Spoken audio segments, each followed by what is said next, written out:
Here's something that's happened, and everyone in here should know this and is responsible for this as well. Wrestling media has now discovered this podcast, and they like to clickbait it and aggregate it. Okay. And I would say to them, it's only going to get worse. It's our podcast. We're going to say what we want. And yeah, if I tell a story about a workplace proximity associate or even a friend, I stand by it. And most people are asked, and if not, run it. But it's only going to get worse. So if you guys need to get your news from this, we will do that. There'll be news. Breaking news. I mean, not breaking news, but I am curious because we talked about this and I thought, ooh, he has a unique experience that very few have. You're under the booking tree, the learning tree, and under now the tutelage and guidance of the Undertaker. Yeah. And not just in a locker room, hey, here's what you can do, pal. It's a whole nother thing. Sure.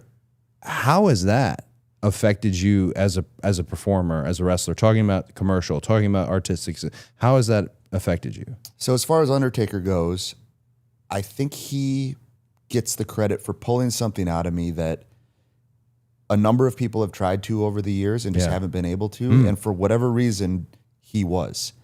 I've thought a great deal about it. Why? And I've always had these coaching figures in my life through amateur wrestling that I've always looked up to as like, you want to please these guys because they're your coaches and you want to make them happy and deliver what they're looking for. Yeah.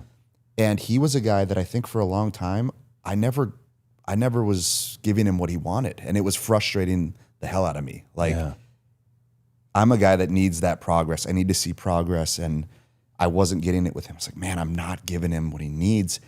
And then finally one day he gave us like this speech backstage. And specifically, I remember he said some things right before this like big brawl I had with El Grande.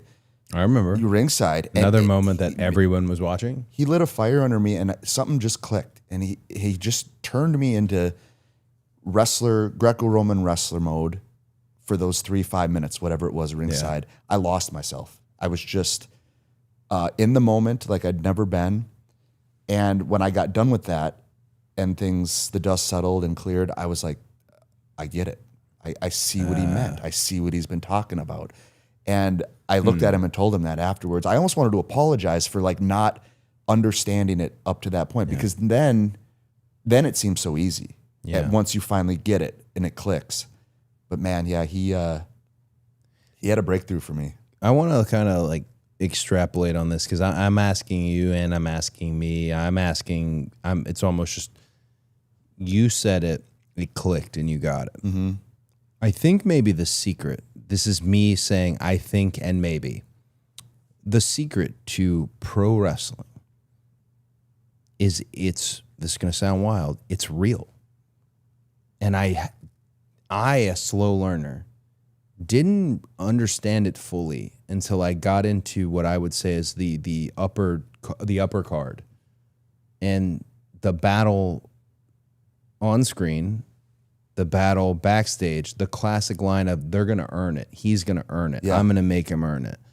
Starting to borderline just a shoot, which then it wasn't, but it was. Yes. And like you said, after it all clicked. It seems like only after. Yes. It all. So I don't know. Maybe that's a great discovery for us now, because that, whatever it is, whatever the secret. Yeah. You know, and cheers, by the way, to a fellow podcast man, the Undertaker. Cheers to him. Cheers to Taker. Cheers to the dead man. And I golfed on it, of course. I mean, he basically says, what would you do to this guy if he stole something from you? Yep. Right? Yeah. Think of that. Go out. He stole your lifeline here. Yeah. And he's taking it and claiming it as his own. What would you do to him? And he said that in a much more aggressive and inspirational way, but that's what he got through to me. And I said, let's try it. Man, what a game changer. That's I think here's what I love about this. Not enough people know what you know, and they don't know it until, and there's moments.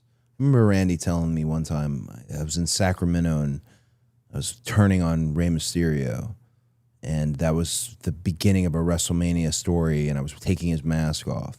I remember Randy telling me is in that moment, just he's all yours. Just eat. And he's talking about Rey Mysterio. He's like, just eat him up. And he'll be fine with it. But the way he was describing it and the way it went that night was it was treated as if it was just sincere. Yeah. Minus a punch to the nose. It was just sincere and real. And I don't know, maybe we should keep this to ourselves. Our knowledge. Our secret, man. We it's figured it out. It's our, no. But also then I feel like, especially with this podcast or in general with what we do, you figure something new out. Yep. I was just talking about this on the ride here. I learned something. Found some nugget in there every time. Right? Yeah, and it's like we were talking about the live events earlier. Yeah. How much we missed them. Man. How much we need them. Because that's where you learn something. And it's not always the table set up on a headlock takeover. It's not that. No. It's something different. I want to mention too, because AAA and Undertaker, he's it's getting a real what I call Favreau Filoni vibe going on. But we have to mention his partner in crime, that being JB, right? Mr. Borash. Yeah, yeah. He's a special dude, huh? What a guy, Minnesota guy. Shout out to a fellow Minnesota guy. Yeah, there we are.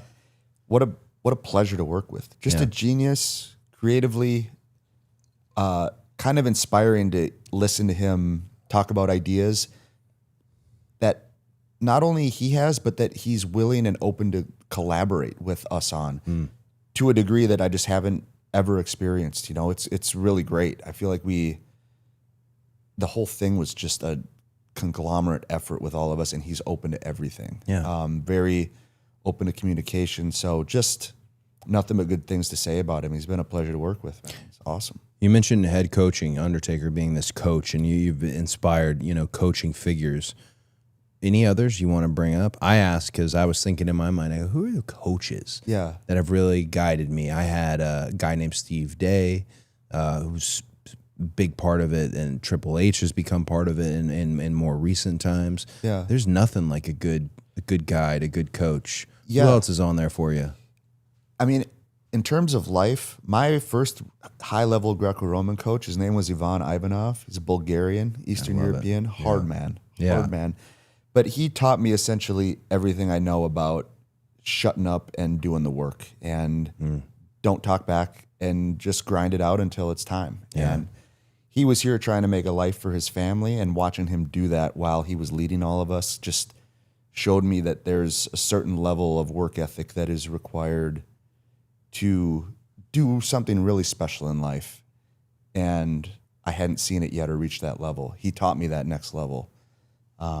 He was awesome. Hard man, but awesome. Hard man. Yeah, hard man.